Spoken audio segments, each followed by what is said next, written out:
Welcome to week 5 of this self-mastery training cycle on practical wisdom and neuromuscular control.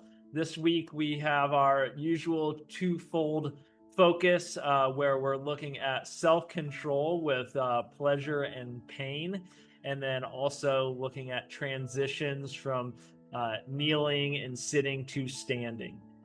So everything we've learned, just again taking it to that next level. To review where we are at, we started in week 1 with that alignment of purpose, alignment with core activation. Brought that to life in week 2, where we did core control with rolling activities and incorporated that idea of virtue or excellence of mind, body, and soul to move in just the right way for a situation and really making things natural. Coming back to that theme, bring things to life. Then in week 3, we dove into practical wisdom, talking about how to deliberate well, how to develop that skill, as we looked at some floor to kneeling or floor to sitting transitions. Again, the theme of navigating the environment and the world effectively. Last week in week 4, we talked about friendship and developing virtuous friendships, along with developing that upper to lower body coordination with crawling.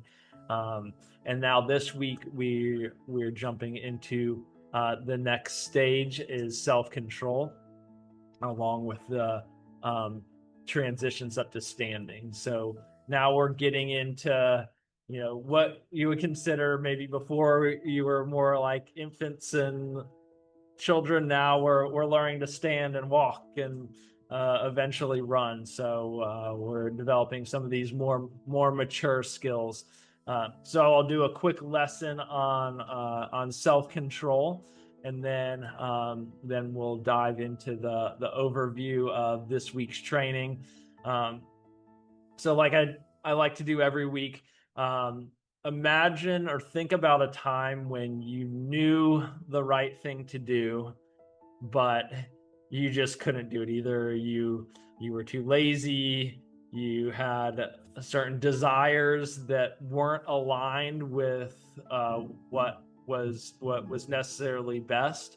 And this happens to everyone. We all have that wrestling between kind of our reason and logic part of our brain and what our desires want. And Aristotle outlined kind of a little bit of a pathway to these of development with regard to this. So he talked about, on a basic level, the person that is base or I think he I don't know if he used the term evil or no, it was vice. Vice is the term that he uses for the person that does bad things and they're not even really aware that it's bad